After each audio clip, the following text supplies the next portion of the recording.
Hello and welcome to another Equity Topics in Education video. Today our topic is going to be language. As a review, we want to establish the difference between equality and equity. Equity means that we are not going to give everybody the same thing. We're actually going to accommodate different needs. So if somebody needs a little more support, extra tools, extra resources, we're going to accommodate that. That's the approach we want to take in our classrooms. As teachers, we want to be thinking about how we can provide everybody access to content, curriculum, and personal growth. So equality would say we're going to give everybody the same thing and the survival of the fittest will happen. And that's not what we want. We want to accommodate everybody wherever they're at and provide that extra support as needed. Of course, as a society and optimists, we want no barriers for anyone, but we know that as teachers, we need to have that equity mindset in order to get there. Again, here's these wonderful 3 resources. I suggest you check them out. There's a lot of great things in there, websites, articles, videos, great stuff that you can use in your projects, in your current classes and in the future. All right, as mentioned, our topic is language. Language is something very personal. It's something very important. And there's actually some interesting theories we're going to cover and research on the meaning behind learning a second language and the socio-political and psychological ramifications of learning a second language are really important to consider when you are a teacher and you have students with different linguistic backgrounds in your classroom. So we always talk about capital. So why do we do that? We talk about capital because when we're considering equity, it means that we acknowledge that students in our class may have different levels of accessibility to content and curriculum. We know that some people have an advantage and some have disadvantages or barriers. And equity means that we're going to address that. And a lot of times that need comes from capital. So it stems from our need for economic capital, social capital, or cultural capital. So when we talk about cultural capital, language is part of that.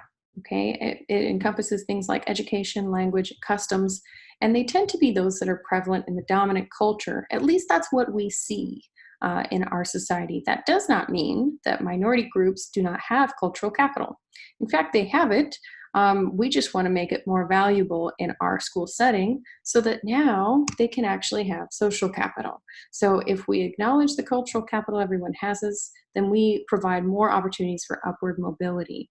And you can imagine that having a language that is different than the dominant culture is a detriment to your social capital.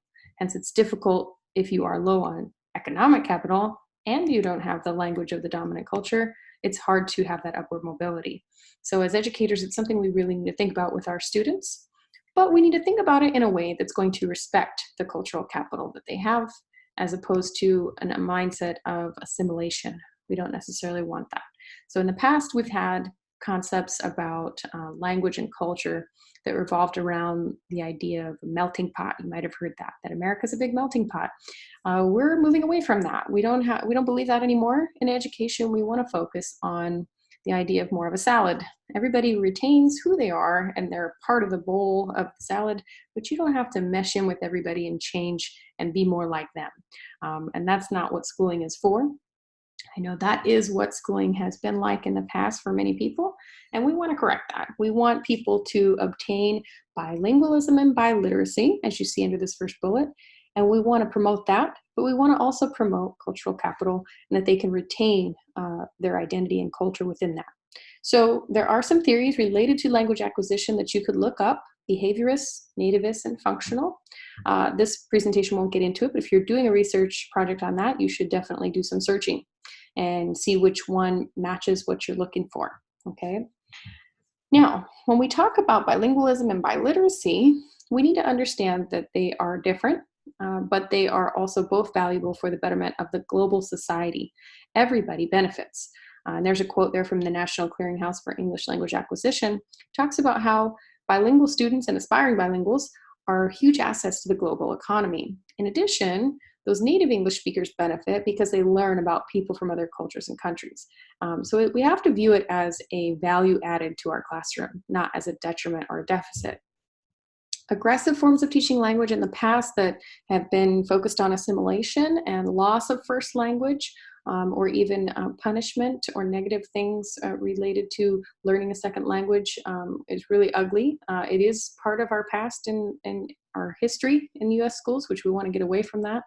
And that's something that we're calling now often the idea of colonizing. It's colonizing those people by saying you can't speak your first language and you need to lose your culture and join this other one. And that is not appropriate. That's not what we want. We do want people to become bilingual for their own social capital and betterment of everybody else around us, but we don't want them to lose their culture. That is really important. And so I want to point out this quote here. The quote is by Donaldo Macedo, and I had the pleasure of seeing him speak once at my university, and it was really moving. And he talked about things like this. It says, there is a radical difference between a dominant speaker learning a second language and a minority speaker acquiring the dominant language.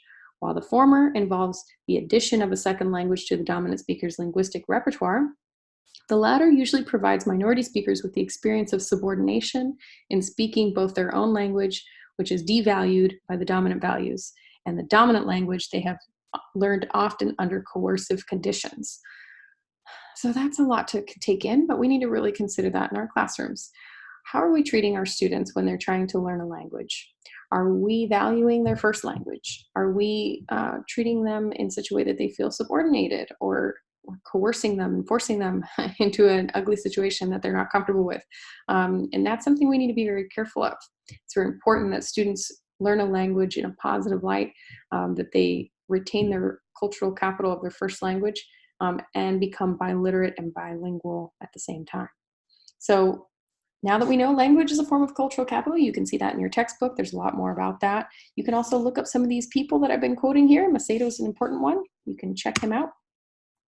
Here's some research that you can look up. Of course, the demographics of schools near you is always relevant, so check that out. You can go into DataQuest and see how many language learners are in the school you're working at. And you can even read probably on the district websites what kind of EL programs they have, what kind of bilingual programs they have, and that's really important to consider. So some of that idea of colonization that we talked about could also be called subtractive schooling.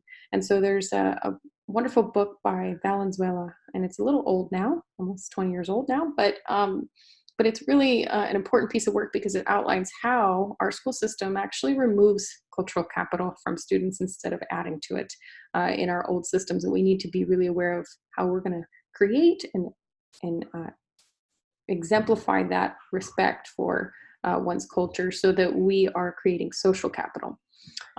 There's another quote here that says, there are no instant recipes, no quick, easy method to guaranteed to provide success. Every learner is unique, every teacher is unique, every learner-teacher relationship unique, and every context is unique. People are always searching for the right way to do it. Well, this author says there isn't one right way. You have to be willing to explore lots of different strategies and piece them all together. Yeah, you're going to have a curriculum, you're going to have a program to use, but as a teacher, it's important that you consider who you are, who your students are, building relationships with them, because as this says, the learner-teacher relationship is unique and language is very personal, so we want to consider that. The California ELD standards says that we want to promote bilingualism, biliteracy. Instead of calling students levels 1, 2, 3, 4, 5 like we used to, we are calling them emerging, expanding, or bridging bilingual. We're not often even using the term English learner anymore. We used to say ESL and ELD, ELs, and now we just want to say everybody's bilingual because bilingualism is a broad spectrum of a beginning process all the way to a very high level. And anybody who's learned a second language could tell you that nobody ever feels like they're done when you're learning a second language. So since language is one of the most intimate expressions of identity, to reject a person's language can only feel as if we are rejecting them. So that's something really to think about in your classroom. How are you letting students use their first language, both personally and academically, while still helping them attain that second one? Application. Now that we know how important all this is, what do we do? Well, you want to check out the California framework, especially the language arts and ELD one. It has a lot of wonderful information. It's a huge set of links, so please click that and check it out. You might look into how to assess in ELD programs, what kind of instructional strategies work. There's all kinds of recommendations in there that you can check out, and those are great resources. You'll hear often teachers use the phrase SDI. It's an acronym that means Specially Designed Academic Instruction in English. There's a link there that gives you some ideas about that. And SDI strategies are good teaching that are designed to help people learn that language. It talks about different kinds of representation, how you communicate, and that's important to consider those. You'll probably get some training on that as a teacher, but it doesn't hurt to keep adding more to your toolkit, right? And last but not least, of course, one of my favorite things to talk about is funds of knowledge. Funds of knowledge is an approach that has been found to really benefit bilingual students. So definitely look into that. There's a great TED Talk about a teacher who allows student leadership in her class, and that is essentially what Funds of Knowledge does. There's important people over here you can check out, as always. Thank you for all your hard work. Keep it up, and I will talk to you soon.